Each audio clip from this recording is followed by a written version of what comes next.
Yes, good evening and a very warm welcome from Vienna. My name is Felix Ofner and I'm the International Secretary of the Political Academy of the Austrian People's Party. I'm very delighted to be your moderator for this evening, and I'm very happy to welcome you to our event, to our study presentation of the study, the strategic role of external actors in the Western Balkans. First of all, let me quickly introduce you to our housekeeping rules. Interactivity is key for our online events, and we would be very pleased if you submit questions, if you submit contributions into our chat. You can find the chat in the right bottom corner of your screen. There's a small chat window where you can write in. And please notice the two little icons here. You can see a little speech bulb and a little question mark. If you want to contribute something to the discussion, so just a statement, if you want to ask, if you want to say something, if you want to contribute in any way, or if you want to say hello, maybe you can test it now. Just write in the chat and use the icon with the speech bubble. If you want to submit a question and ask our panelists something, or want to ask anyone who is participating today something, please use the question mark and send us your questions in the chat by using this question mark. Because with this question mark, the question you're asking will also be marked as a question. And we can share your question on our screen to show that question to all our participants.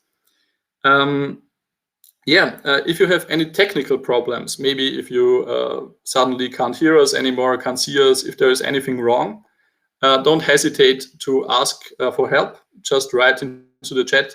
We have my colleague Roman Schachenhofer in the back office. He already wrote "Good evening" in the chat. He is always ready to help, so don't hesitate to contact him over the chat if you have any technical problems. As I already mentioned, today we want to present our study, the strategic role of external actors in the Western Balkans. And this study was a cooperation project of the Political Academy of the Austrian People's Party, the Wilfrid Martin Center for European Studies, and the Austrian Institute for European and Security Policy. And maybe let me just, before we start with our great evening, introduce these three institutions in a few sentences to give you a picture of the institutions who work together on this study. First of all, the Wilfrid Martin Center. It is the official think tank of the European People's Party. It is one of the biggest political think tanks worldwide, and it is based in Brussels. Second, the Austrian Institute for European and Security Policy. It is an Austrian think tank based in Vienna. It is researching on various issues regarding the European Union, the European integration process, with a focus on security and defense policy. And last but not least, we, the Political Academy, are the education center of the Austrian People's Party by law. And we are one, or maybe the leading conservative think tank in Austria. Let me now just give you a brief overview on the agenda of our evening. We will now have two statements, or two opening remarks of one of Elisabeth Meyerhofer, our director at the Political Academy, and the other one of Werner Fasslabend, the president of the Austrian Institute for European and Security Policy. Then we will have a presentation of the study, which will be held by Katharina Jakimovska from the Martin Center. And then we will have our panel discussion with our three experts, who I will introduce later to you when we will get them on the screen. So now let me hand over the screen to Elisabeth Meyerhofer for her opening remarks. Elisabeth, the screen is yours. Thank you very much, Felix. Dear ladies and gentlemen, dear friends, a warm welcome to all of you to this digital journey that will lead us through interesting and important developments in the Western Balkans. As Political Academy of the Austrian People's Party, an international perspective is important to us, and even more important when it comes to the European perspectives of the Western Balkans. We are convinced that the EU is incomplete without the Western Balkans. Since it's not only geographic proximity that links Austria with this region, but also a long history, the Austrian People's Party was always a supporter of the Western Balkans in the world. Alois Mock was one of the greatest supporters of sovereignty and peace for Slovenia, Croatia, and Bosnia and Herzegovina at the time of the Yugoslav wars. And today, our Chancellor Sebastian Kurz is in close cooperation with the Western Balkan states. As Political Academy, it is our goal to enhance a better understanding of the Western Balkans, because we believe that the understanding of the overall situation is key to foster political and social developments in the region. This requires experience and impressions of the current circumstances in the countries, as well as a theoretical knowledge about history, interstate issues, the influence of external actors, and the EU enlargement process. So at the Political Academy, we offer a lot of activities around the topic of the Western Balkans, such as e-learnings, a lecture series, and of course, this study. Thanks to the really great and highly professional cooperation with the Wilfrid Martens Center and the Austria Institute for European and Security Policy, we can provide a detailed overview of the influence of external actors, namely China, Russia, Turkey, the US, and the EU on the Western Balkan states. I wish you all an insightful evening and would like to thank our cooperation partners and the study authors once again for their excellent collaboration. Have fun, and Felix, back to you. Thank you very much, Elisabeth. Now it's my pleasure to welcome the president of the Austrian Institute for European and Security Policy, Werner Fasslamt. We are very looking forward to hear your remarks, Werner. The screen is yours. Yeah. Hello. Also a very warm welcome from my side, from the AIES, the Austrian Institute for European and Security Policy. This is not only a matter of interest for us due to the question of European integration and of European security and Austrian security policy, because the neighborhood is of utmost importance for all of us. It's also a personal pleasure for me because in June it will be exactly 30 years that the independence wars in ex-Yugoslavia started. It started in nowadays Slovenia, then followed Croatia and Bosnia. And this was one of this very specific and most important periods also in my life as an Austrian defense minister. I had the privilege to command the first autonomous military mission within Austria for Austrian security. And then, of course, when the wars were ended, we had the task to send troops, first of all to Bosnia, later on to Kosovo.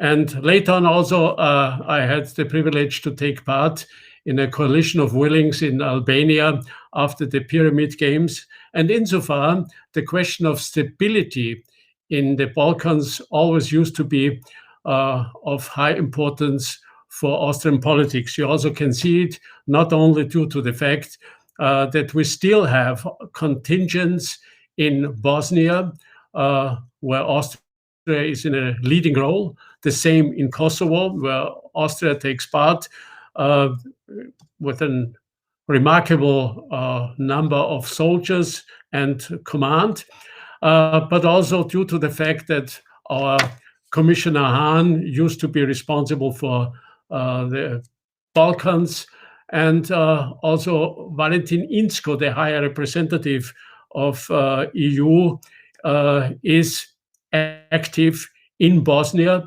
And on the other hand, also young politicians like Lukas Mandl, who also will join us at this discussion today, is the responsible member of the European Parliament for Kosovo. Insofar, you can see that this has quite some importance. Why? Because the stability of the West Balkan countries is decisive also for our own security and stability, and for peace and security in our neighborhood. And therefore, it will be one of the first and priority goals of Austrian politics to occupy ourselves in the sense of creating peace and stability, and of course also rising chances for good economic and political development in those countries. This is what I wanted to say. Just one very short remark. You have to be aware that what has happened 30 years ago was the destruction of an order, and you can see that it needs decades to go back to a new order, and you can see how hard it is to establish a new stability once stability is destroyed. And insofar, it is very important to look at not only the ongoing developments in the Western Balkans, but also that those days will be decisive for the future, and therefore the occupation, not only with our own activities, but the occupation with external actors will be very important in order to shape a good European politics for the future. I'm looking forward to this discussion, and just want to give back to Philip. Thank you very much, Werner. Now we're heading straight to our next agenda point. Katharina Jakimovska will now present our study, will give us an overview on this. Let me just quickly introduce her first. You can already see her next to me. It's very nice to have you here, Katharina. She is event officer at the Martin Center and wrote the conclusion of our study. So she's very aware of what is all in our study and what exactly are the results of our study. Her main areas of interest are demography and population studies, security, populism, elections, and policymaking in representative democracies. And I'm very happy to hear your presentation, Katharina. Thank you very much. Thank you, Felix.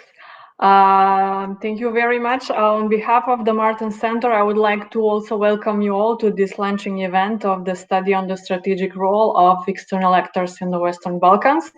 I would like to extend our gratitude as well to our partners, the Politische Akademie, and to you, Ms. Elizabeth Meyerhofer, and to welcome you also in Polak. And the Austrian Institute for European and Security Policy, and the chairman of the Martin Center Academic Council, Mr. Werner Faslabend. I would also like to thank, but moreover to congratulate all the authors for the very concise but very accurate mapping which they gave of the external influences in the Western Balkans.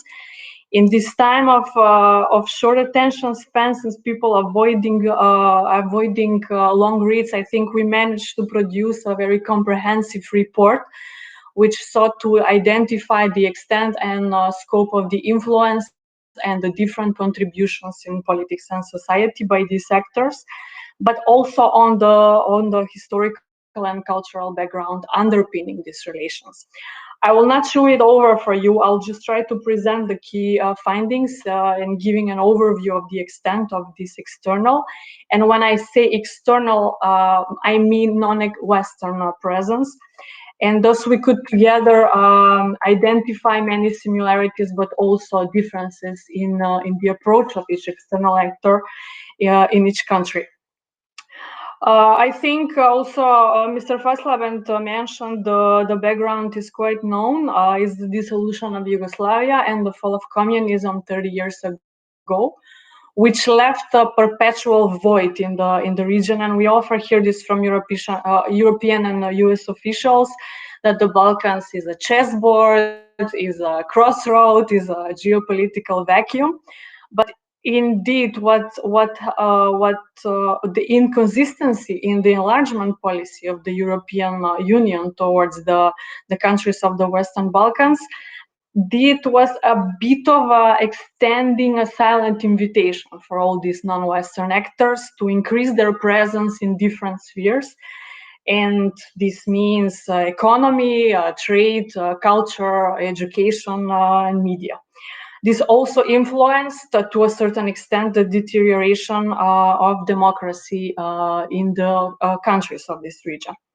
When we speak about the Western actors, what is common in all countries which have been examined in this study is that since the 90s, their utmost strategic priority is to join the European Union and NATO as full-fledged members.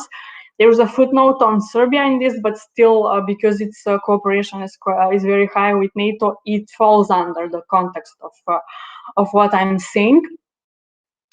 The traditional presence also of the USA as a strategic partner has managed to strengthen the commitment to adopt the Western values and principles of being a representative of a democratic state. And if we look at the trade and investment figures in the countries, it's obvious that the EU is by far the greatest economic factor in the region, but somehow it might just feel that it's not enough.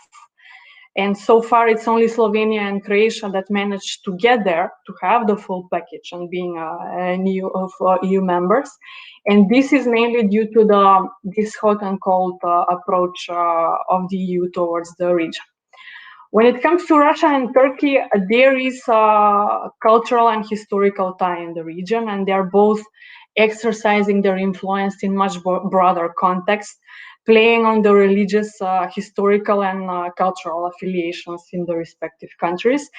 And as the author of the paper on Montenegro, Azra Karastanovic, pointed out, is that Russia is making powerful appeals to a common Slavic identity and Orthodox religion in Montenegro. But I think this can also be applied in the case of Serbia, and to a slight extent only to North Macedonia. Even though it is expected to follow the Slavic Orthodox line, the Russian presence in North Macedonia has been very limited, though among the Orthodox Slavic community has been seen as a favorable actor in all opinion polls. The Slavic tie, it is also the reason why Russia is not present in Albania and Kosovo, for instance. And during this pandemic, Russia was being outshined by China during the pandemic, but its influence is never to be underestimated in this region. I think we can safely conclude this, because the cultural and religious ties with the Orthodox communities within the states, they remain strong. And there is an increased media presence through Sputnik and other local outlets. And maybe not with the medical assistance, but with the vaccine, I think that Russia is strengthening its presence and diplomacy in the post-COVID period, which is coming. And while we can also see that Russia is using different tools to exercise its presence, it never really became a significant trade partner to any of these countries. On the other hand, then, if we talk about Turkey sees indeed the Balkans as a geopolitical area of influence, and it's present in all countries where there are significantly large Muslim communities, except maybe slightly to a lesser extent in Serbia.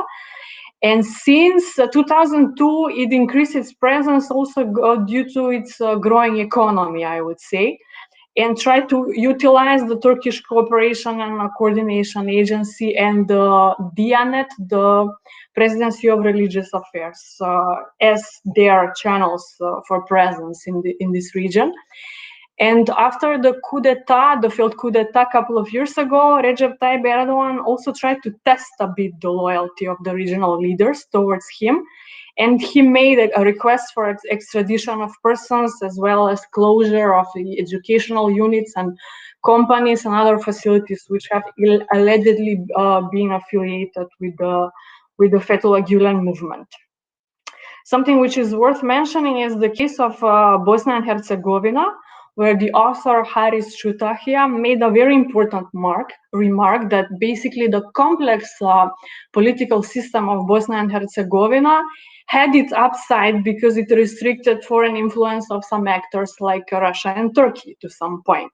So the limited presence is only within the sister communities, the Russian presence among the Serbian community in Republika Srpska and the Turkish among the Bosniak Muslim community.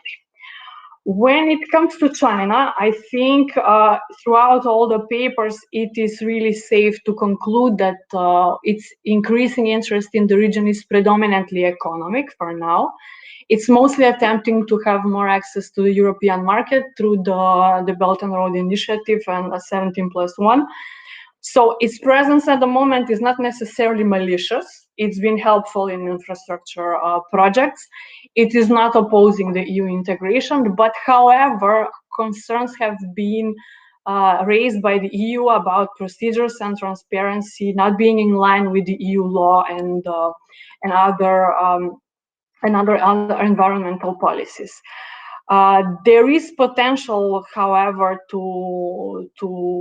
for this economic influence to turn into a political one, because it's obvious that the Chinese appetite to impose itself a bit more as a neo-imperialistic force is growing, and it is largely depending on the development of the new Biden administration in US with China, which could set off a dynamic that will most definitely be felt in the Western Balkans region. And this is nicely concluded by Zoran Nechav and Ivan Nikolovsky. And also, I think there is more space for Chinese investments in the recovery period, in the post-COVID recovery period. One significant step further in the region has been taken in Serbia, which is increasingly using China as a pillar to overshadow Russia, and this has been noted also in the paper by the author Strahinja Subotic. One last thing which I would like to mention before I pass on the floor to Felix and to follow the discussion is the case of Kosovo, which has been, as the author Demo Shasha said, externally unfinished state. And the EU and US are playing strategic political role in the key aspect of state building, institution building, economic reforms, domestic and external consolidation of statehood and EU integration.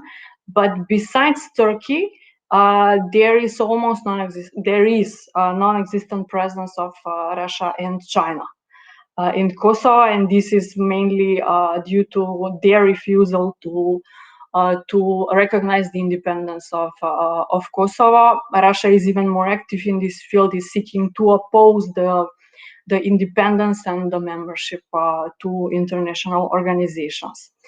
So briefly, I think in under 15 minutes, I tried to give an organic overview of the 6 papers and the main findings. With this, I just give you a bit of a teaser. I hope that I provoked you to read the paper, to read the entire study. I would be eager to hear from the speakers in the upcoming discussions, more ideas how to tackle these incoming external influences, especially the increasing appetite of China in the region, and how the EU actually should put a real stamp in the region by speeding up its dynamic. And is it maybe tangible to expect that at least one country by the end of this decade from all these 6 which we are talking about would join the Union, let's say by 2030? This is just a thought-provoking question. Felix, thank you very much for your attention, and I'm looking forward to the fruitful discussion. I pass on the floor to you now, Felix. Thank you very much, Katharina. I think this was an excellent overview on the study and a very interesting presentation. No wonder I would just, yeah, perfect. Yeah, now it's my big pleasure to introduce our speakers for our panel discussion to you. And let me start with Sophia Maria Satanakis, who joins us today on our online panel. She is Senior Research Fellow at the REAS and is Associate Researcher at the European Council on Foreign Relations. Her research focuses include the thematic complex of European integration, in particular the common foreign and security policy and the common security and defense policy of the EU. As the person who was directly responsible for the study in the from sides of the institute, from the Austrian Institute of European and Security Policy, she naturally knows the study and its results very well, and we will be very happy to hear her insights on the study in our discussion. A very warm welcome to you, Sophia. Thank you, Felix. It's nice to be here. Can you all hear me well? Yeah, perfect. We hear you perfectly. Thank you. Perfect. Then next on the panel, let me also introduce Associate Professor Nikolaos Tifakis from Greece. He is Associate Professor of International Relations in the Department of Political Science and International Relations at the University of the Peloponnese. He is also a research associate at the Martin Center and a member of the Balkans in Europe advisory group, the BBAC. So a very profound expert on the Balkans. His research interests include international relations theory, EU external policies, and Balkan politics. A very warm welcome to you as well, Professor Tifakis. Thanks for the invitation. It's a pleasure to participate. Thank you very much. We are happy to have you. Please also welcome with me Lukas Mandl, our member of the European Parliament, also a very profound expert on the Western Balkans.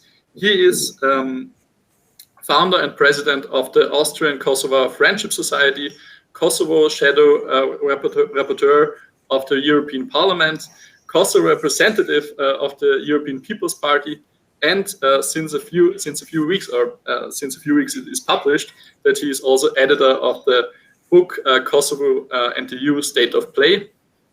So a very warm welcome to you, Lukas. It's nice. It's very nice to have you with us this evening. Thank you for having me. Perfect. Then let's get into our question, into our discussion. Maybe just for all people listening, to remind you again, we are happy for questions. I see there are already the first questions in the chat.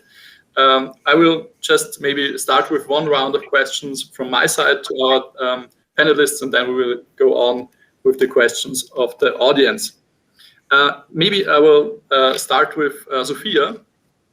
Could you tell us a bit more about the study? Maybe something that stood particularly out. Was there something especially surprising in the results of the study? Well, there were no big surprises in the study, at least not from our side. But across all the contributions from all the authors, there were two main points which I think are worth mentioning. The first one is that although the Western Balkan region does recognize, and the countries separately do recognize, that the EU is actually the biggest trading partner, the biggest donor, and its general involvement in the region, there was a slight criticism as to the visibility of the EU and its activities in the Western Balkans, especially compared to other actors like China now, for instance. So there was this underlying suggestion that the EU needs to promote its engagement, its investments, its cooperation, everything it's doing, or everything that it has been doing over decades in the Western Balkans, that it has to promote it better and on a broader level, so as the vast majority of the population is more aware of actually what is at stake here and what the European Union is doing. And the second point that was visible in all the contributions in our study is the fact that although the countries are still aspiring EU membership, and want to get closer and integrated into the European Union, they are not willing to wait indefinitely at the doorstep of the EU, because this hot and cold approach, if I may use this metaphor, that we have been applying to the Western Balkans, it is leading to less motivation, less and less motivation to comply with European Union standards, and it's opening the door for other external actors, like, for instance, now China. We will get to that later on, also regarding the coronavirus pandemic. So it was kind of an urge for the Union to step up its game and to get its act together, if I may use this expression as well, because they're running out of patience, so to say. Those were the two main things every contribution also had in its conclusion. Yeah. Thank you very much, Sophia. We see there is maybe a bit, or there is some kind of need to act for the European Union on the Balkans, and maybe Professor Tifakis, may I ask you, why is it even so relevant for the EU? Who influences these countries, and why are these countries so relevant for the EU? Okay. First of all, we should not adopt a negative approach towards the entry of other external actors in the region. The fact that other countries will be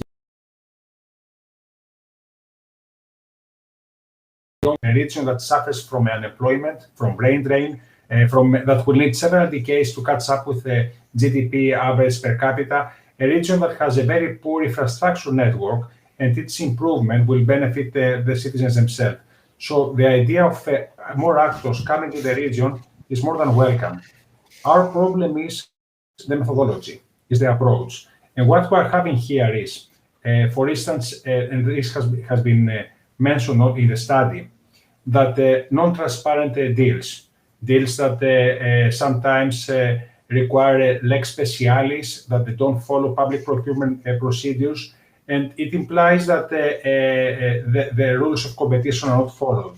It is also another problem for us is that these countries are channeling money to leaders who are reluctant to implement EU prescribed reforms. So the EU money comes to the region with conditionality. We are ready to help on the condition that we'll see some political and economic reforms being implemented, and then China jump in, and for instance, China, to give an example, and as this money comes without conditionality, the regional leaderships that they are not willing to carry out reforms are finding financing to continue business as usual. Another problem is that we speak about investments that not necessarily respect our norms of environmental protection.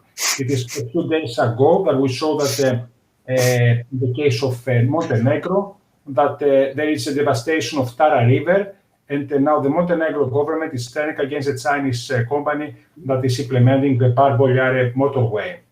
And the last, another point is that if we speak about Russia, that holds a strong grip on energy, but it has acquired a near monopoly, and at the same moment, A, it determines the prices in these countries, and B, it does not allow others to come in. And overall, to the extent that we are having in the region, with the exception maybe of North Macedonia during the last a couple of years, a democratic backsliding, the fact that non-democratically thinking leaders are receiving this external assistance is from countries who also do not have an urge to see the region reform. It is an external legitimacy to their policies and an external plan of support. So, and finally, the last thing that is of concern, and this we saw it much more with the coronavirus crisis, this is the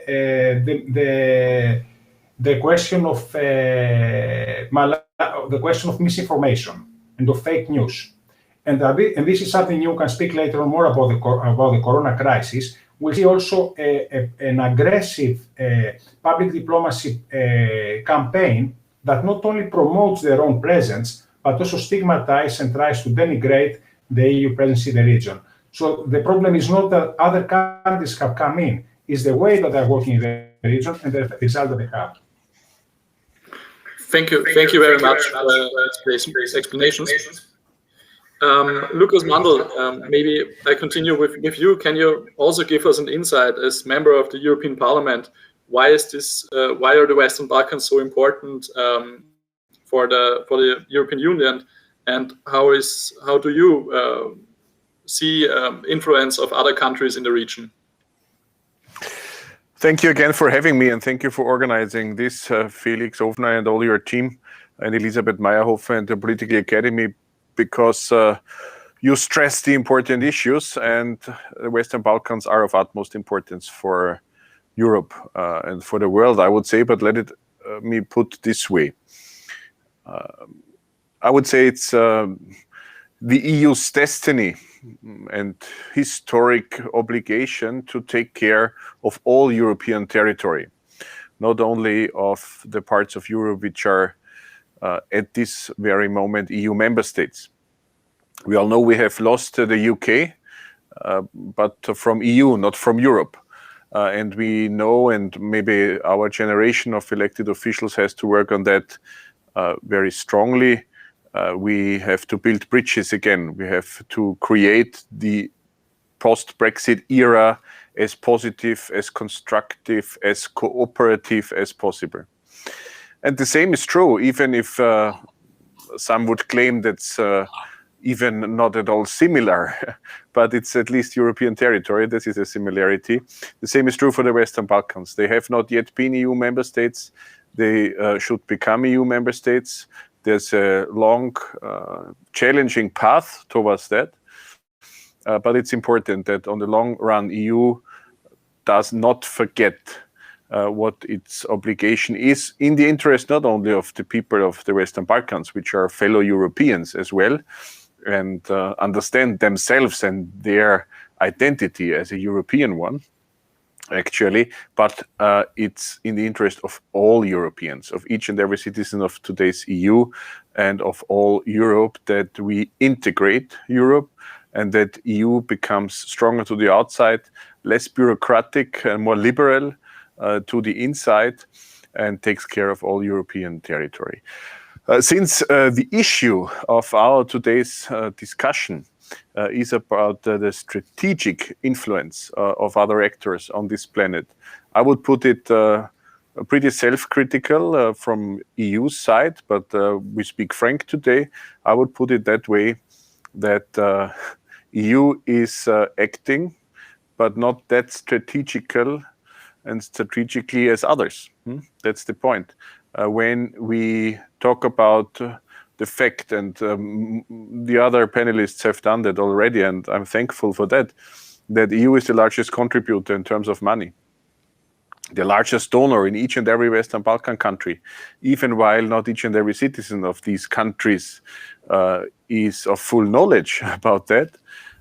While everything of this is true, our approach as EU is, let's say, too pragmatic, too bureaucratic, too less visionary, and too less strategic also, and let's say not entirely in the framework of what I would call European destiny. This is the larger framework, and when we talk about the strategic influence from other parts of the world, I'm really, really grateful about this study of Ms. Jakimovska. I have listened closely, and I look forward to receive more knowledge about this study and to learn more from it, because this is of utmost importance. In all history, the Western Balkans, the Balkans generally, may be very, very, very much influenced from outside, more than other parts of the world, because the Balkans are at the crossroads of ethnicities, religions, later on of nations, and of different powers on this planet. And one of the reasons, in my view, why there is so much trouble to handle on the Balkans is not due to the people of the Balkans, it's due to this harmful history when powers from all over the world, and we can be self-critical on the ancient Austria as well here, even when Austria is well recognized, also the ancient Austria is well recognized there, I'm more self-critical, because powers of the world always try to impose from the outside what would be good for the Balkans and for the people of the Balkans, but in fact it was more about interest and not about the people and the countries themselves. And this is the new era we have to open. We have to create level playing fields. We have to speak to each other on the same level. And we have to do our utmost to support the Western Balkan countries in their efforts to make reforms in many different areas, especially in the area of rule of law. But we will get detailed on that later on, maybe. But the general approach must be, let's take care of all European territory. Otherwise, strategically, other actors on this planet, other geopolitical actors will try to influence not only the Western Balkans, but all Europe, but not agreeing with European values. And this is why it's in the interest of all Europe that we take care of all European territory and that we speak on the same level with the people of the Western Balkans. Thank you very much, Lucas. I think there were very many things in this which are very important for this discussion. Maybe we can add up with another question for Professor Tifakis. As an external observer, we heard a lot of things now from Lucas Mandl already on the approach of the European Union in the region, how they interact with the countries, how they influence them in different ways. What are your observations? What approach does the EU try in the Western Balkans? Okay, I'll try to use the example of the pandemic, because the pandemic is an urgent situation, and we'll see what has been done by different actors and what is the net effect. Within this 1 year, the EU has promised to the region assistance in value that exceeds the 3.3 billion euro. This is a very comprehensive assistance that includes from funds for the to mitigate the immediate socioeconomic impact, macro-financial assistance, support to the economic recovery, but also very concrete funds for the procurement of medical supplies and also for vaccines.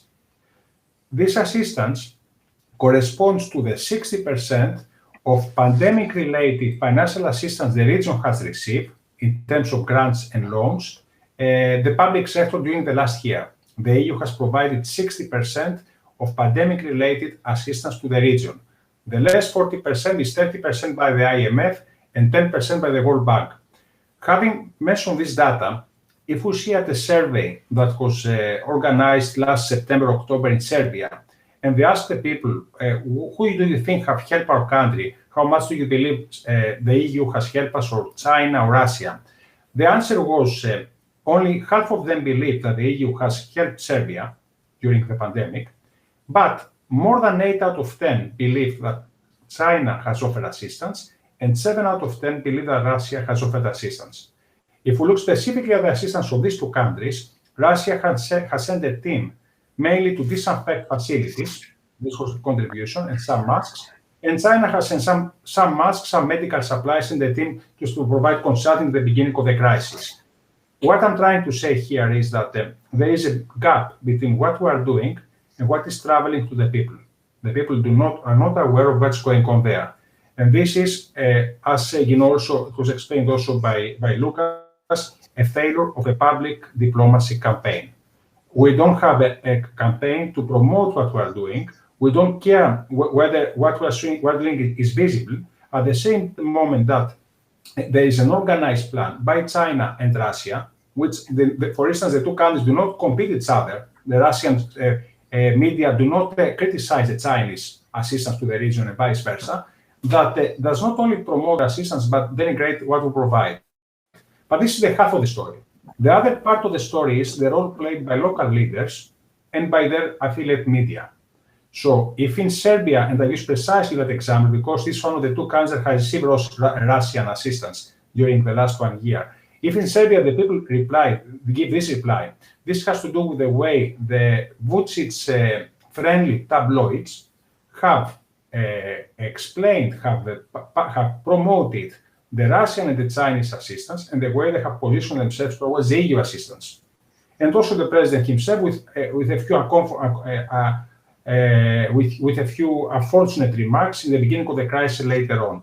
So the people, they are making up an opinion in which the local leaders are complicit in their own misinformation of what is going on. Thank you very much, Professor Tifakis.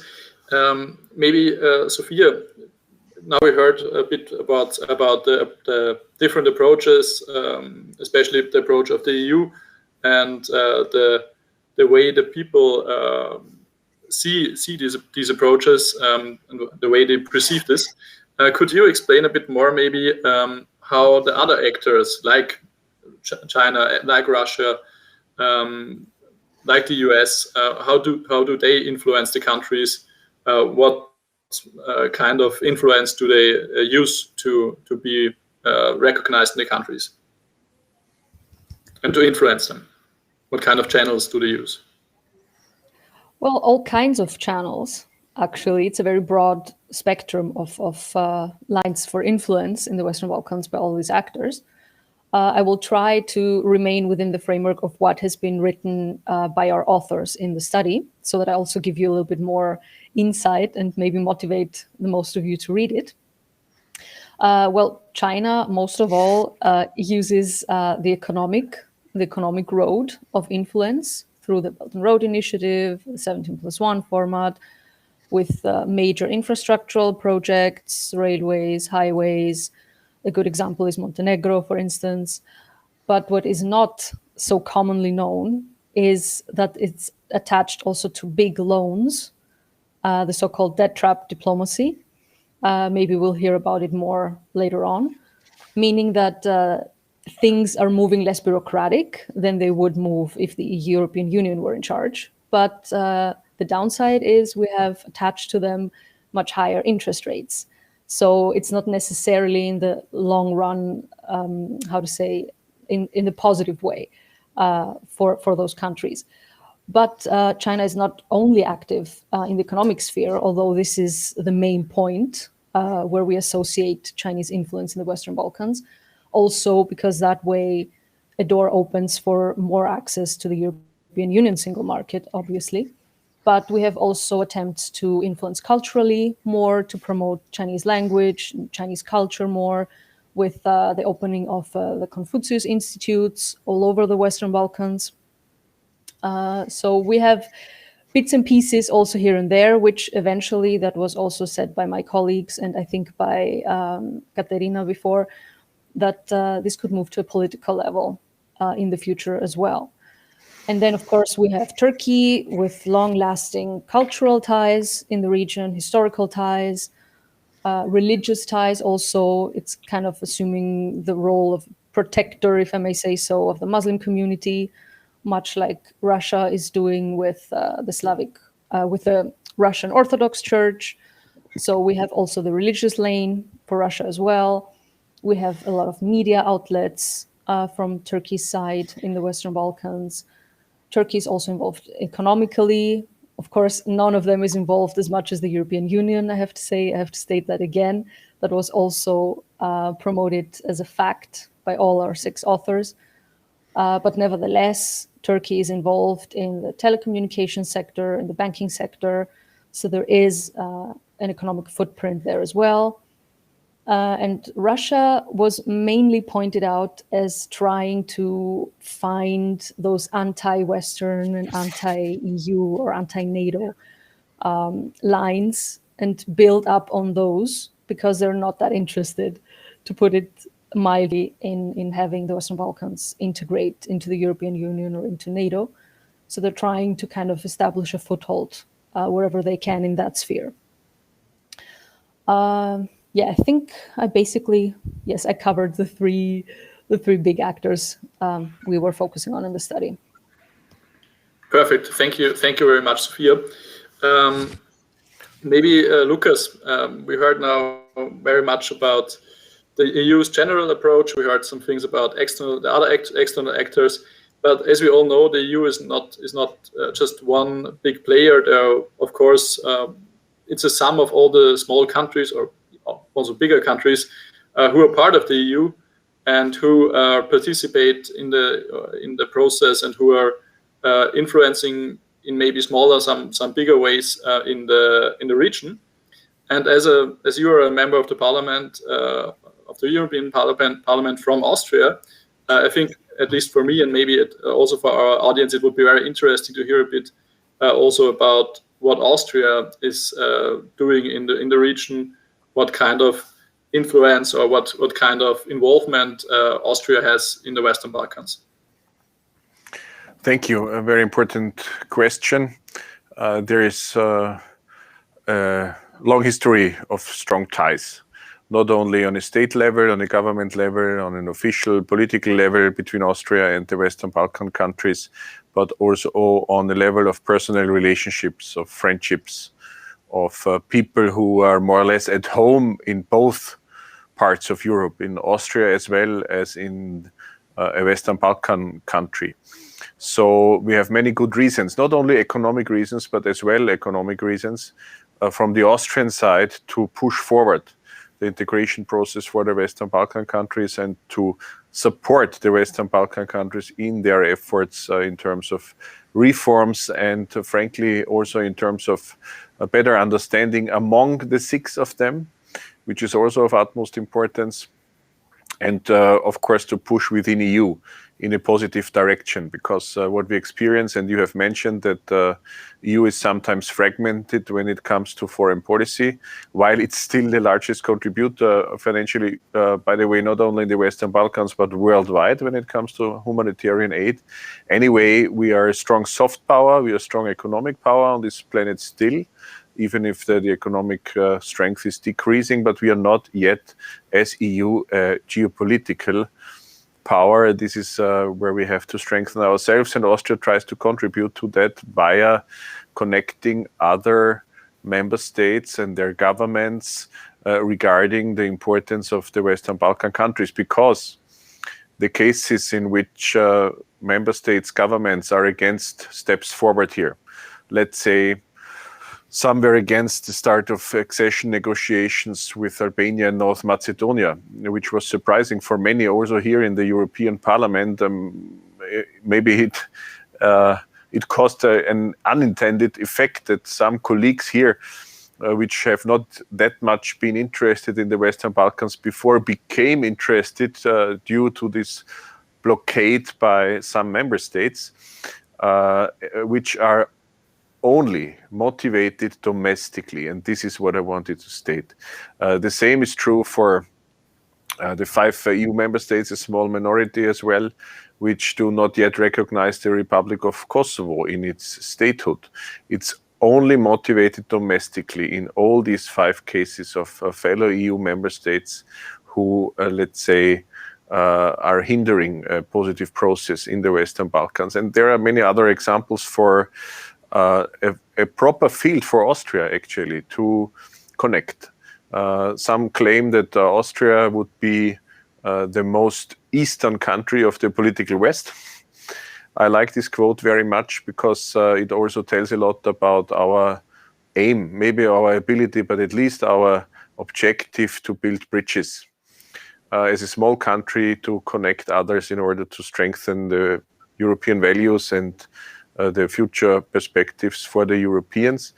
And actually these days, yesterday, the Austrian Foreign Minister Alexander Schallenberg signed a letter together with colleagues of him, foreign ministers from other Central European EU member states, to Josep Borrell, the High Representative for Foreign Affairs of the European Union, Foreign Commissioner from Spain, which would be a different story also to talk about. But he signed this letter together with other foreign ministers, stressing that the EU must be quicker and straighter, I would put it in my words and my language, regarding the Western Balkans. And this is one example for many why it's so important to engage and why Austria's role can be important.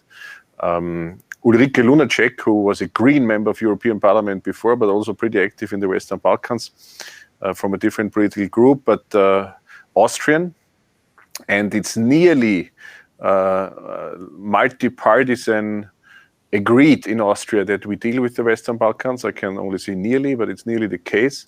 And Ulrike Lunacek has published a book on her rapporteurship on the Republic of Kosovo in European Parliament, and she quotes an important diplomat from a large power on this planet who has stated that Austria would be a small country and not with that much leverage in foreign affairs, but Austria would be a world's power in the Western Balkans. Okay, this is something we as Austrians like to hear, maybe. I at least like to hear that. But there's also a promise included related to history, and we have to fulfill this promise each and every day. And it's actually joyful to fulfill this promise because it makes sense. It makes sense. It's really senseful for future generations, not only in the Western Balkans, but all over Europe, that we solve the issues, and maybe we can talk on that later on, and also seek future opportunities after solving trouble. And future opportunities, in my view, lay in the field of digitalization, in the field of IT, maybe artificial intelligence. Just one point, the population of the Western Balkans is extremely young, much younger than the average population in the EU member states of today. There's not much industry left, no traditional industry that much. There's agriculture, that's fine, but for future opportunities and fields of business, there is a large field open for the youth in the Western Balkans, in the field of digitalization. That's a field where we can support them because to my knowledge and as my experience tells, the young people there are extremely much seeking for education. They are willing to work. They are very open-minded to the world. They have a global view all the time, even the ones in Kosovo who have no visa liberalization yet, which is again a different topic. But all the 6 countries consist of people who are open to the world, who are willing to work, who are seeking for education, and who are on average pretty young. And here we can find future opportunities far beyond all the conflicts due to ethnicities, religions, nations, nationalities that are still, let's say, a shadow from the past in this region, which we have to overcome. Thank you, Lucas. Once again, I think we all can hear your passion about the topic in your answers. It's always a pleasure hearing your remarks on this topic. I would maybe proceed with a question from the audience, because there was a question that asked for another external actor in the region, from Christian Mandl. What's about the influence of Saudi Arabia in Bosnia and Herzegovina? Is this neglectable? Yeah, I don't know who of you can tell us something about the influence of Saudi Arabia, but Christian Mandl would be interested in this topic. So whoever has something to add to this question or to explain something here is very welcome. Professor Tifakis? Okay, thank you. I'll make a very short comment.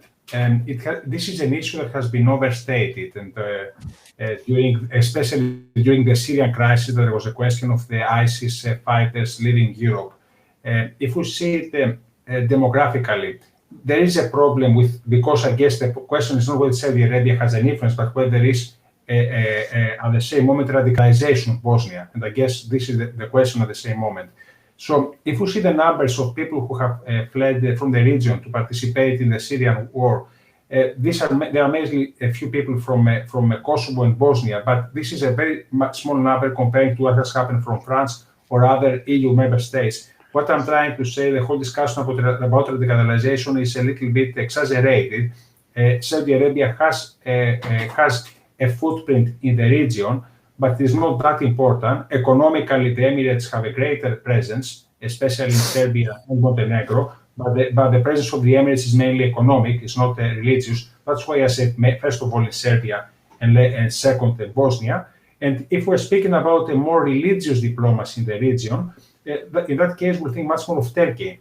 And there is a competition between Turkey and Saudi Arabia, who will lead the Sunni Islam influence in the region. But generally, I think that this is not an area where it has been radicalized, and this fear seems to be exaggerated.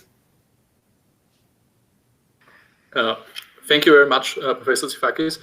Lucas, you wanted to add something as well? Yeah, maybe just a small figure which I've heard yesterday. We can, maybe all of us can talk a lot about general influence from Saudi Arabia, also from Qatar and other Arabic countries as well. Turkey was mentioned as a main influencer also due to history, but it's also influential regarding ideology, to put it that way. We can talk a lot about that.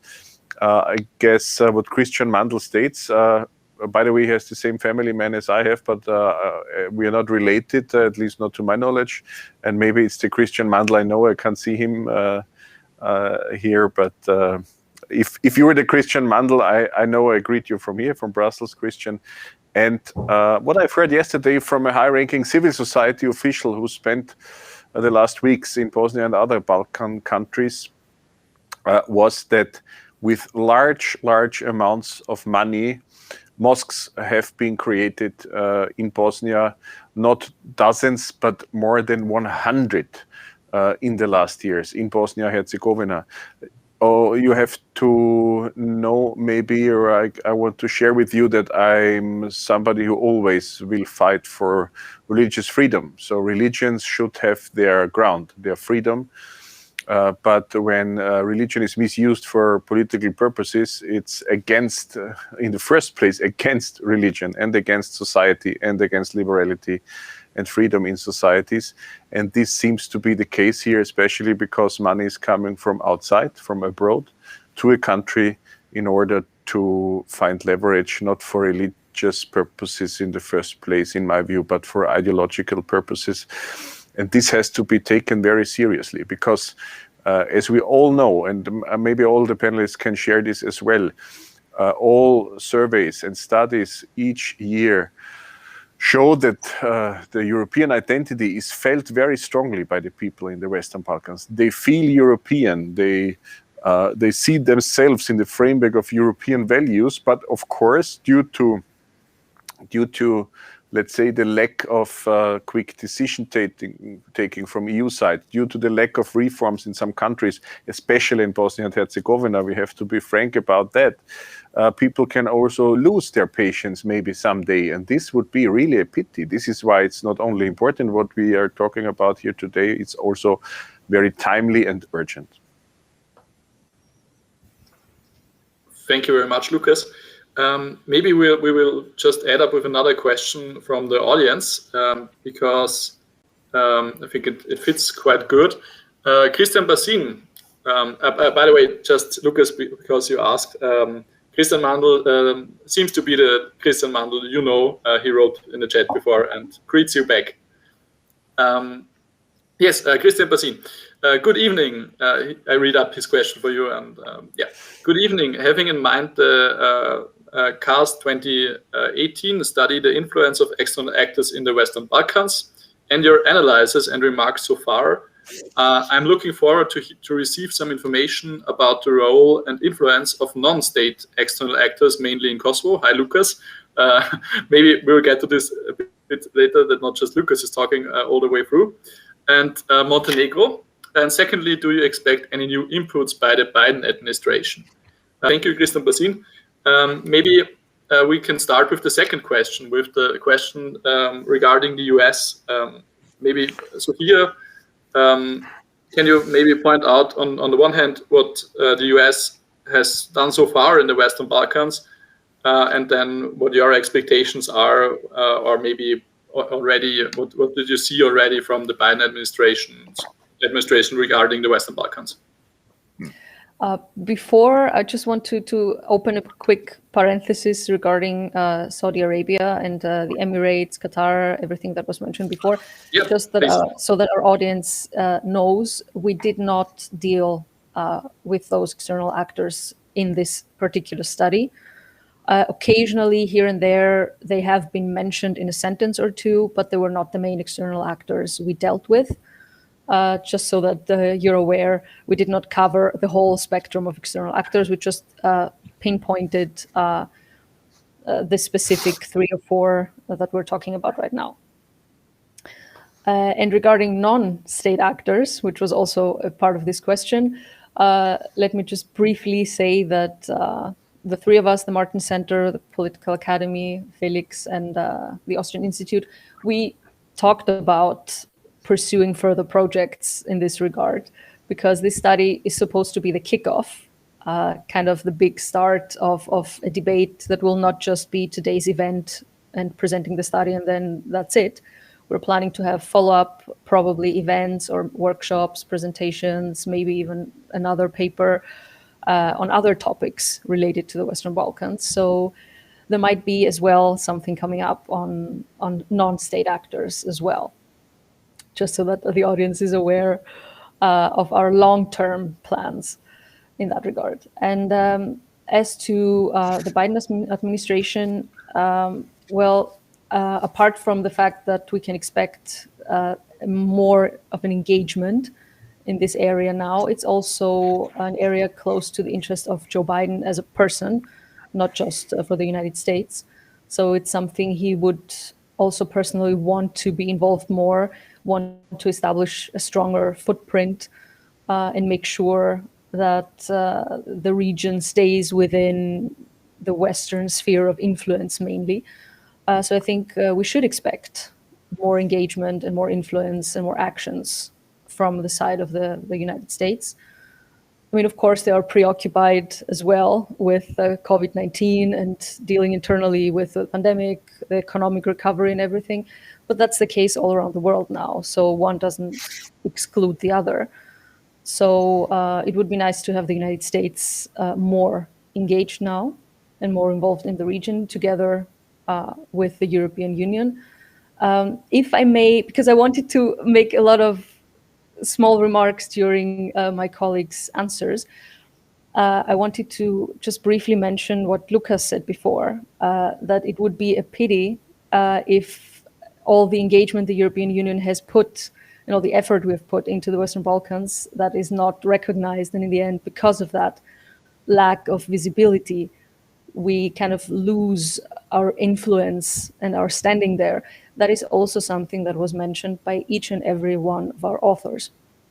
I mentioned that also in the beginning, and I think this is something we should really build on to make what we do more visible, to communicate strategically. I think the word here is strategically. Lucas also mentioned it, to communicate strategically better how much this region means for Europe and for the European Union. And the authors highlighted that as well. So maybe we can go from there and try to make more steps towards this direction. Thank you very much, Sophia. Yeah, I think there's still room for more answers regarding the influence of the US and regarding the influence of external actors, non-state external actors. Maybe Professor Tifakis, what are your remarks on this topic? I will concentrate on the USA influence. And although it's early to assess the Biden's administration policy, because so far we're seeing it laying out a schedule, but this is a time that in the coming months we'll see its execution. We can only compare with what we have seen during the Trump era. During the Trump era, the transatlantic partnership was non-existent. And this was visible in the Balkans, where at the same moment that the EU was trying to mediate the Pristina-Belgrade dialogue, the United States undertook a different initiative with different content that created much more confusion than solutions, such as, for instance, the capital, recognizing Jerusalem as capital of Israel, and also toying with the idea of a land swap in the region. So the United States policy so far has been disastrous, and the West has been weak and speaking with two voices, and this has increased the influence of external actors in the previous years. So what we're expecting from Biden, we're seeing so much, is some damage management, which means better coordination between the two transatlantic sides in Kosovo and in Bosnia, which are the two places where we're called to exercise, to increase our efforts to provide lasting solutions. Thank you very much, Professor Tifakis. I would also like to hand over the question to Lucas, especially he was also mentioned in the question regarding Kosovo. We are happy to hear your remarks, especially on the topic of Kosovo. And of course, we are happy to hear it regarding other countries as well. Thank you. First of all, I have to share with you, Kosovo was my first love in the Western Balkans, but I tried to do my utmost to work with all of them and to work also for all of them in some regard. Christian Passin, thank you for the question. I guess the young, willing people and educated people in the Western Balkans can also contribute a lot to the automotive sector where you are active in, Christian. And thank you for the question. And I guess what's true for all the Western Balkans, not only for Kosovo, is that I would call it very direct, the most dangerous actors are the as state actors appearing ones. Because if states appear, they can oppose European values, they can oppose European positions or European interests, but then they at least speak with their full name and act with their full name as states actors. Even more dangerous, I call it again that way, because I have the privilege to serve here also in the Special Committee Against Disinformation. In this parliament, it has a long title, the Special Committee Against Foreign Interference into European Democracies. It's a danger, it's a threat coming via disinformation as a part of hybrid warfare, as the experts call it. And its aim is always to divide us. That's what I want to share with you, to divide us in many different respects. If you do the one campaign in one part of Europe and the other campaign in the other part of Europe, you can divide Europe. You can divide member states, but also you can divide societies. You can cause division within European societies. And of course, it's not that difficult to pull the right triggers to cause division within the Western Balkans, for example, or between the Western Balkans and today's EU. So actors in that field which are not appearing as state actors are in the economic field, of course. That's also why I'm a little critical on Chinese economic involvement, because it's never only economic in that case. And as we can see in the field of vaccines, especially in the field of campaigning in Serbia, it's obviously an attempt regarding unity in Europe, and it's meant to divide us. I want to be clear on that and speak very frank. It means that some Europeans should receive the impression that it would be easy to have a proper number of vaccines if we only would agree to the Chinese proposal, which is not true, actually. They as well don't have that much of it. And it's not confirmed in Europe. It's not available, it's not confirmed, only a small number of them is available, and there is no authorization process in the respective authorities within the European Union or in the member states. But anyway, in Serbia especially, but all over Europe, they create, let's say, the impression it would be easy to have Chinese vaccines. The same is true, for example, for Turkey in the field of health, and has been true even long before the pandemic started, because in some of the Western Balkan countries, in Kosovo, I'm aware of it, Turkey is willing to treat patients with severe sicknesses and conditions in Turkish hospitals. And this is especially a pity because the people of Kosovo even do not yet have visa-free travel to the EU, which is a difference to all the 5 other Western Balkan countries, or even to the huge Ukraine, to speak also beyond the Western Balkans. And to be understood correctly, I'm not against help of any kind. I would love to use Chinese or Russian vaccines if they would be approved by the authorities and if they would be available. I also want to state that it's not about ideology from our side, not at all from my side, but Turkish influence comes via health, but means spreading ideology, or at least trying to spread ideology in the Western Balkans. But maybe Bosnia, let's say, is more a ground for that kind of ideology than Kosovo is. But each and every Western Balkan country has a specific, let's say, vulnerability, and the societies have historically different vulnerabilities, and non-state actors are maybe the more dangerous than the official states actors we intend to talk to personally, and we have numbers and email addresses of them, which is not that clear with non-state actors. Thank you very much, Lucas. Besides hearing your remarks, always reading in the chat the questions, I'm very happy that we get so many questions in here. I will try to take as many as possible, but I think we won't get all of them through in our last 13 minutes. But I have one more here, which I would like to share with you from Michael Seiler. Speaking about security policy, how you see the role of EU's Operation Althea. Will this mission stay as it is? Should it increase or decrease its capacities? And how you see the fact that Turkey is a quantitatively big troop contributing country? Yes, maybe Sophia or Professor Tifakis, I don't know who wants to react to this first. Oh, Sophia is gone, so Professor Tifakis, if you're happy to add something. The question, I don't think that Althea's role in Bosnia is mainly symbolic. It symbolizes that we are present there if there is any threat to security, and this is a symbol of commitment to the security in the area. The main threat today to Bosnia is not a new war. The main threat to Bosnia today is not armed conflicts. It is already the prolonged stagnation that has lasted for more than 2 decades, and all these crises that the country is going through at this moment is mainly a constitutional crisis due to a constitution which was, according to the architect himself, Richard Corbrook, it was good to end the war but bad to build the peace. So the problem is political. We don't need more troops on the ground. These troops symbolize our readiness to come in with more forces if need be.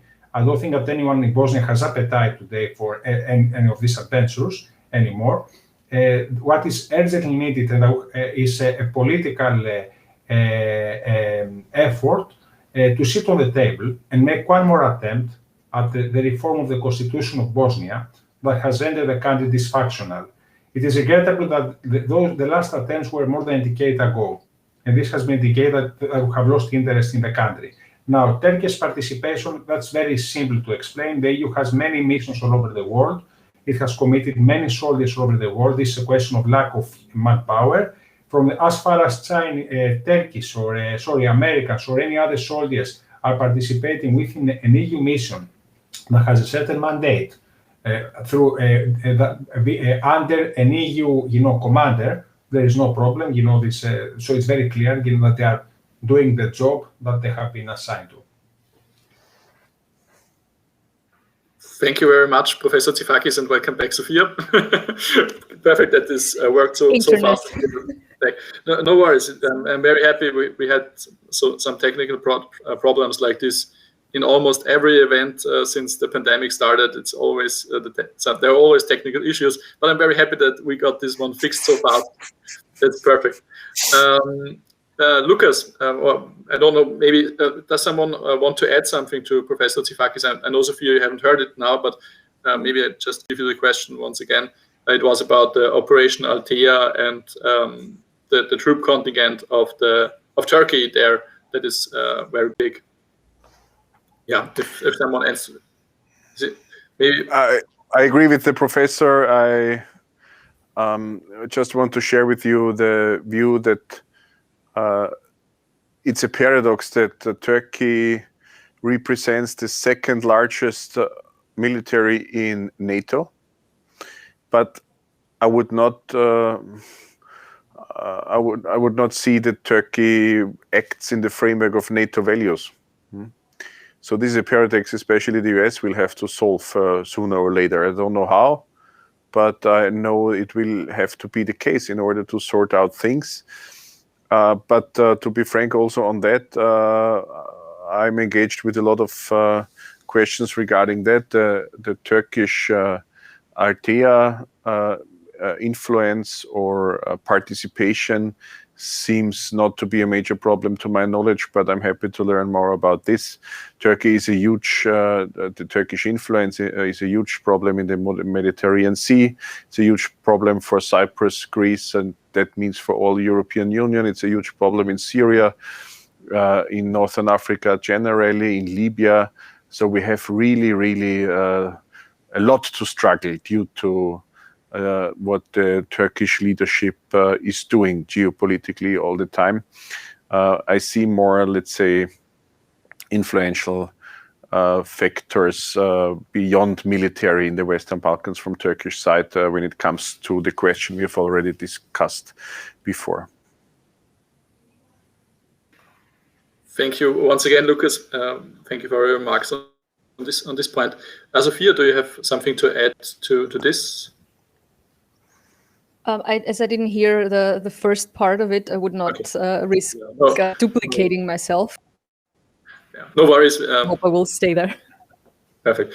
No worries. I hope you're still there. Yeah, perfect. You're here. Maybe we will just take one more. I think that maybe fits if we take our answers, or if you take your answers quite briefly. One more question from Christian Mandl, who wrote one question to Sophia Maria.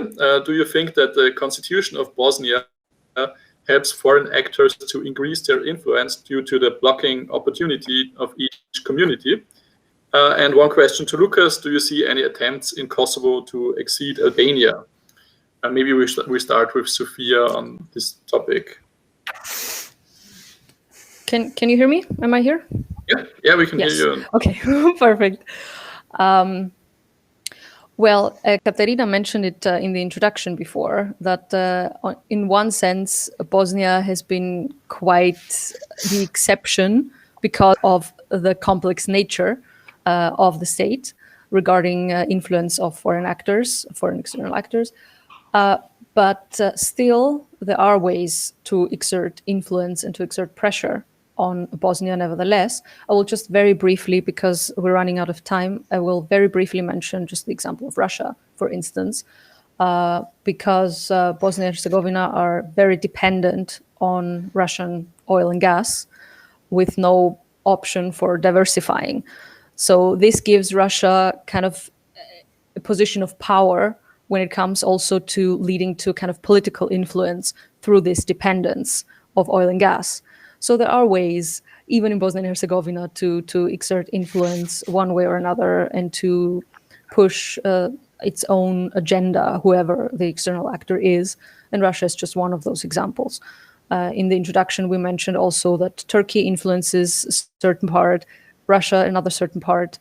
So yeah, there are ways. Thank you very much, Sophia. Lucas, can I give you for a very brief answer the question regarding Kosovo, if they want to accede to Albania? Well, there are some, let's say, ideological threats to the Western Balkans. Two major of them are the idea of a great Serbia on the one side and the idea of a great Albania on the other side. Both of it would not be great, but of huge trouble. I understand the background of Christian's question, I guess, because Albin Kurti has won the elections in Kosovo recently, together with Vjosa Osmani. I always emphasize that both of them have now confidence from the people, and that means large responsibility for the future. And in the past, let's put it this way, let's give him a chance. Let's say in the past, Albin Kurti was pretty much in favor of maybe not, let's say, literally great Albania, but of this whole ideology of nationalism in some respect, of, let's say, privileging Albanian ethnicity, people, which is actually against the Kosovo constitution, which is one of the most modern constitutions in the world, which gives opportunities to each and every ethnicity. So overall, I would say no. If I had to decide yes or no, I would say no. But we have to stress it, as you stressed it now, Christian, in this debate, and it's important to stress it again and again, because many friends of Kosovo would be sad and would, let's say, withdraw. You can't withdraw friendship if it's true friendship, but would withdraw, let's say, political support for this beautiful young little country if something like that comes about, because Kosovo is Kosovo and it's not Albania. And to share with you just one example for what's going on in the region, the panelists and the others, of course, know it, as I guess. Lajčák, the special envoy of EU for the Kosovo-Serbia dialogue, recently visited Kosovo, and in some media there was a picture appearing where Lajčák, the special envoy, speaks to Kurti, the not yet prime minister, but who won the election together with Vjosa Osmani. And behind Kurti you see a flag. But it's not the flag of the Republic of Kosovo. You see there, it's the flag of Albania. And I myself was really concerned to see Kurti showing up with such a flag right after the election, in an important moment in time, with a wrong message conveying to the world. And I was already ready texting a message to Kurti, telling him, what are you doing? While people support Kosovo, you harm Kosovo with such behavior. And I'm happy that I didn't send this text to Kurti, because the picture was made up. It was fake news. Somebody, I don't want to be suspicious now, people who know the region can be suspicious themselves. Somebody put an Albanian picture, Albanian flag into the picture, which in the true picture, which I have received then, was not at all there. There was no flag on no side, no EU flag on Lajčák's side, no Kosovo flag on Kurti. So there was generally no flag in this meeting room. And these are things that still happen in the Western Balkans, like in a bad movie. Made up pictures with wrong flags and things like that. People deserve better. People deserve better in the Western Balkans. They are Europeans, they are human beings, they deserve better than games like this. A very crazy story. Thank you very much, Lucas, for these insights.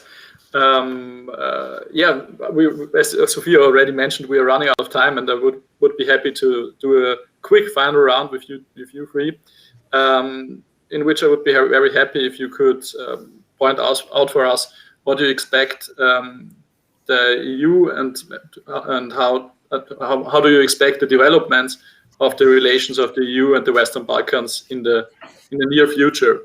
Maybe Professor Tifakis, may I start with you? Thank you. If I can make a comment to the previous round, the talks about the Albania unification have not been only pronounced by Kurti. Rama himself, Haradinaj himself have had the talks and agreements over the past few years, and they have clearly blackmailed the EU that if by 2025 Albania does not accede to the EU, it will join Kosovo. This is the way non-authoritarian leaders are doing politics. Instead of doing their work of reform in order to advance towards EU accession, they are trying to comply with political requirements. They're trying to play the game of conditionality with their own means to scare us and to advance the EU accession. I think that this is not working. They know it, but this is the same as Dodik is doing in Bosnia, where he's threatening every now and while about the secession of Republika Srpska. Now I'm going to the future. In BPAC, we had a new survey we presented a few months ago, which was the usual question, how do the people think of the EU accession? We're very pleased to see that, and this is also affirmed by the Balkan Barometer surveys, that the EU accession is, the positive views of the EU accession in the region have been steadily increasing during the last 3 years. The societies are interested, they want to see their countries come in the EU. Now, what is missing is the other two sides to work towards that direction. The one side is the EU, that has to be credible, reliable. Now, what is happening now with North Macedonia was unattended. Speaking about Bulgaria's blockage. The other side is their own leaders, which are not doing their efforts. They are not trying hard to get prepared their countries for EU accession. So the societies are in the middle hostages between reluctant leaders and an EU that, frankly speaking, is distracted by other priorities. And although it doesn't let go of the Balkans, this is quite low on the things of their current agenda. Thank you very much, Professor Tifakis. Maybe, Sophia, can we go next with you? What are your expectations on the development of the relations of the European Union and the Western Balkans? Well, there is no doubt that it has to be integrated into the European Union at one point or the other.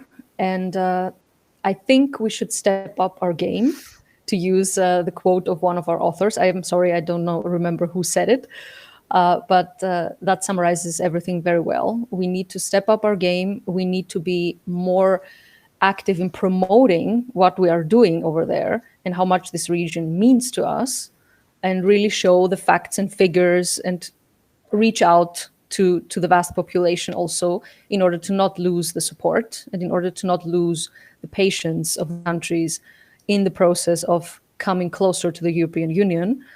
And we need to do so in order to also remain one of the most important, or the most important actor in the region, so that we don't lose what we've worked for and what we're trying to achieve, which is the integration of the Western Balkans into the EU, to other actors who do not care that much, speaking frankly, about democratic values, about rule of law, about human rights, and so on and so forth. So we need to remain engaged, we need to engage more, and we need to do it more transparently, more visibly, so that also the young population is aware of what is at stake actually, and what is the alternative to not being closely integrated into the European Union. Thank you very much. Yeah, Lucas, can I hand you over the same question? We are very happy to hear your remarks on this topic. Yeah, first of all, I want to emphasize that I totally agree with the professor has stated. Of course, it's not only about Kurti when it comes to the Albanian nationalism issues in Kosovo. By the way, of course, the vast majority of citizens of Kosovo are of Albanian ethnicity, but there are other minorities as well. And due to the constitution and due to the whole framework, peace is built there. And the statehood is built. All the ethnicities have rights and proper rights, and on the long term, ethnicities should not play a crucial role, actually, or nationalities. And I have, for many years, visiting mayors in Kosovo and other officials, when I saw Albanian flags, but, for example, no Serbian flag, then in the offices of these mayors and others, always asked, why would there be an Albanian flag? Why is there not a Kosovo flag? Or if there is an Albanian flag, why is not there as well a Serbian flag? Because Albanian and Serbian language are the official languages of the state of Kosovo. So you can put it this way or the other. You would have arguments for many different behaviors, but only showing up with an Albanian flag is actually not in the framework of what Kosovo is all about. And I don't want to go deeper into Austrian history, because we can also share our experiences with not alike, but at least similar situations. For the future, Felix Ofner, as you, let's say, asked for maybe final remarks or remarks on the overall situation, our generation, and I mean our generation of all active people, no matter whether they are very young or already mature, our generation of active people in Europe have to respond to the question what our call would be in history, in strengthening Europe. And I would say generations before us have done a lot and have achieved a lot. Peace in the major parts of Europe, internal market, a region of prosperity like never before, things like that. But now we are called to strengthen Europe to the outside, to defend Europe against attempts which are against liberal democracy, against rule of law, against human dignity or individual freedom, which are European values or actually universal values. And this means to take care of all European territory. And this means to talk to other Europeans on the same level. meaning also, for example, between Western and Eastern Europe, which is a different topic, but which I experience here in the European Parliament nearly each and every day, that Western Europeans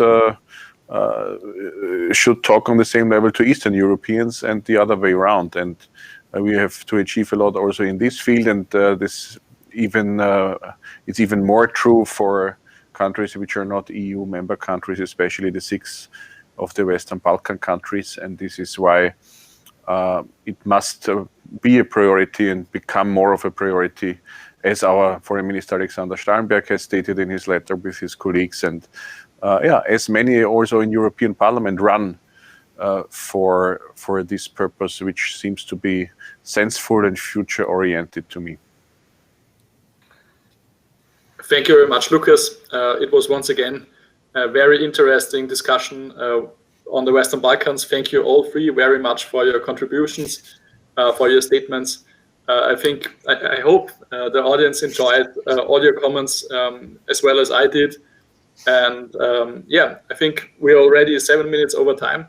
I don't want to extend the evening longer than it should. Yes, Sophia. Read the study, download the study and read the study. It's a very good study. Absolutely. To all of you, we will send it per email to you in the next days. If you can't wait that long, you will also find it on the website of the IES, for example. And we're happy if you are all checking in on the study. I read it myself, and we decided it's a great study, and you really should read it and gain that knowledge over external actors in the region of the Western Balkans. Now, thank you very much for the interactivity. It was great having so many questions that we even couldn't answer all of them. Thank you for this great event, and have a good evening. See you soon, hopefully at one of our events, and read the study. Bye-bye. Thank you, Felix. Take care. All the best. Stay healthy. Stay healthy as well.